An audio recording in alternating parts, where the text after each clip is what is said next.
안녕하세요. 오늘은 1월 20일이고요. 지금 시간은 새벽 4시예요. 메타가 올해 엔비디아 등 업체에서 GPU를 수십억 달러 구매할 예정이래요. 그래서 SOXL은 지금 10% 가까이 또 급등을 하고 있어요. 어제 오늘 미국의 반도체 회사들이 미친 것 같아요. 현대자동차는 중국의 간펑 리튬과 계약을 했는데요. 배터리 내재화에 본격적으로 들어간 것 같습니다. 차이나 전기차는 아직까지 행보 중인데요. 2분기부터는 상승하리라고 예상하고 있어요. 구독, 좋아요 부탁드립니다. 차이나 전기차는 아직까지 마이너스 55%고요. SOXL은 전고점을 강하게 돌파했어요. 현재 10% 상승한 34달러를 돌파했는데요. 반도체 기업들이 실적 발표가 아직 많이 남아 있어요.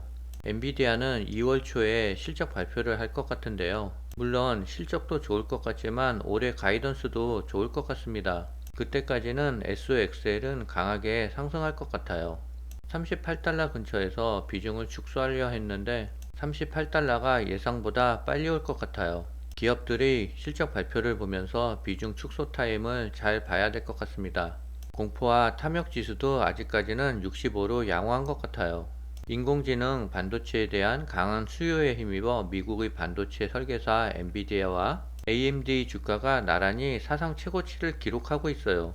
작년에 이어 올해도 생성 AI가 산업, 문화 등 전 분야에 걸쳐 대중화되면서 AI 반도체 수요도 이어지고 있어요. 엔비디아와 AMD 두 회사는 작년 한 해 동안 각각 주가가 238%, 127% 급등한 데 이어 올해도 두 자릿수 상승률을 기록하고 있어요.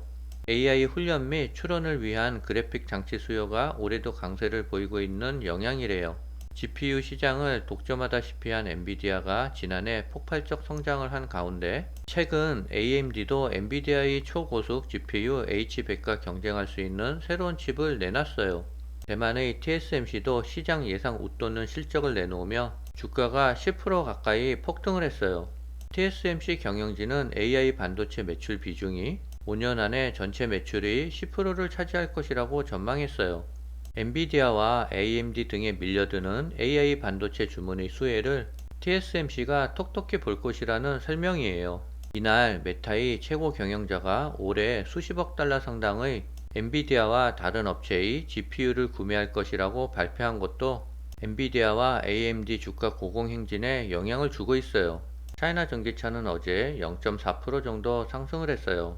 아무래도 1분기까지는 행보를 보일 것 같습니다. 2분기부터 중국 증시가 턴 어라운드 될 때 같이 올라갈 것 같아요. 현대자동차가 중국의 간펑 리튬과 구매 계약을 맺었대요. 간펑 리튬은 세계 최대 리튬 생산 업체인데요. 올해부터 4년간 간펑 리튬으로부터 배터리 주 원료인 수산화 나트륨을 직접 공급받는 계약을 했대요. 전기차 가격과 성능을 좌우하는 배터리 핵심 원료를 직접 조달해 가격 경쟁력을 끌어올린다는 목표예요. 18일 간펑리튬은 현대차에 수산화 리튬을 장기 공급하는 계약을 체결했다고 밝혔어요. 현대차가 전기차 배터리 생산을 내재화에 본격적으로 나선 것 같아요. 배터리 업체들은 자동차를 못 만들어도 자동차 업체는 배터리를 만들 수가 있어요. 과거 현대자동차의 남양연구소를 보듯이 엄청난 규모의 R&D 팀을 가지고 있어요. 아마도 현대차가 마음만 먹으면 배터리는 금방 개발할 것 같습니다. 올해 중국 경제 성장률이 둔화될 것이라는 전망이 나오는 상황에서 중국의 거시경제를 총괄하는 국가발전개발위원회가 대내적으로 어려운 상황임을 인정하면서도 유리한 조건이 불리한 요인보다 강하다라고 강조했어요. 개발이 부주임은 지난 18일 기자회견을 통해 2024년 중국의 발전에는 여전히 기회와 도전이 공존한다며 외부 환경의 복잡성과 심각성, 불확실성 증가 등 숨겨진 위험이 많고 국내 대순환에도 걸림돌이 있다라고 말했어요. 대외 환경의 불안전성과 내수 부족이 올해도 중국 경제에 걸림돌이 될 수 있음을 인정한 것이래요. 그러나 중국 경제의 도전 요인보다는 기회 요인이 많다라고 주장했어요. 과학기술 혁명과 완비된 산업 시스템, 사회주의 시장 경제 체제의 개선, 충분한 정책 공간 등을 기회 요인으로 꼽으며 중국 경제에는 유리한 조건이 불리한 요인보다 강하며 안정적이고 건강한 경제 발전을 지원하는 요인이 많다라고 말했어요.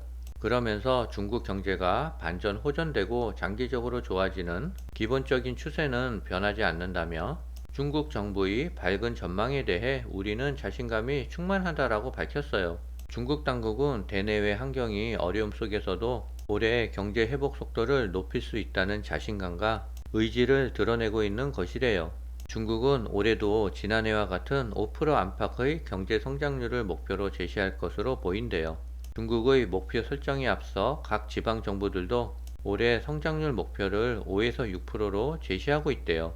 개발인은 기자회견을 통해 신에너지차를 중심으로 한 소비 확대와 외국인 투자 접근 제한 조치 조정을 통한 투자 확대, 민영 경제 촉진, 주민 소득 개선 및 소비 의욕 고취 등 경제 활성화를 위한 주요 과제로 제시했어요. 2분기부터는 중국 경제가 점진적으로 좋아질 것 같습니다. 비아디가 새롭게 개발 중인 소형 픽업 트럭의 예상도가 등장해 이목을 끌고 있대요. 트럭 외관은 강하고 멋있게 보이는 것 같습니다. 이 사진을 보는 순간 저도 사고 싶다라는 강한 충동이 들었어요. 전체적인 디자인을 살펴보면 전면부는 포드 레인지를 연상시키는 C자형 헤드라이트와 함께 라디에이터 그릴의 큼직한 비아디 로고가 눈에 띄고 있대요. 실내에는 LCD 계기판과 회전이 가능한 표준 비아디 스크린이 탑재됐으며 화이에이 AR 헤드업 디스플레이도 제공될 것으로 알려졌어요. 파워트레인은 하이브리드와 순수 전기차 두 가지 라인업으로 운영될 예정이래요. 최고 출력은 139마력의 1.5리터 터보 엔진과 시스템 합산 출력 489마력의 트윈 모터가 탑재돼 시스템 합산 출력은 615마력을 발휘할 수 있으며 전기차의 경우 1회 충전 시 주행거리가 1200km를 목표로 하고 있대요. 비아디는 올해 말까지 출시할 예정이라고 밝혔고요. 판매 가격은 7천만원에서 1억 1천만원까지 예상된대요. 중국에서 100만 톤 규모의 거대 리튬 매장이 발견됐대요. 이번 발견으로 중국의 리튬 공급이 획기적으로 늘어날 것으로 보인다며 자원 확보에 대한 글로벌 경쟁이 심화하고 있어 자원 안보에 큰 도움이 될 것이라고 전망하고 있습니다. 현재 시간 4시 30분인데요. SOXL은 11% 정도 상승을 하고 있어요. 오늘 자고 일어나면 행복한 소식이 기다리고 있을 것 같습니다. 오늘은 여기까지입니다.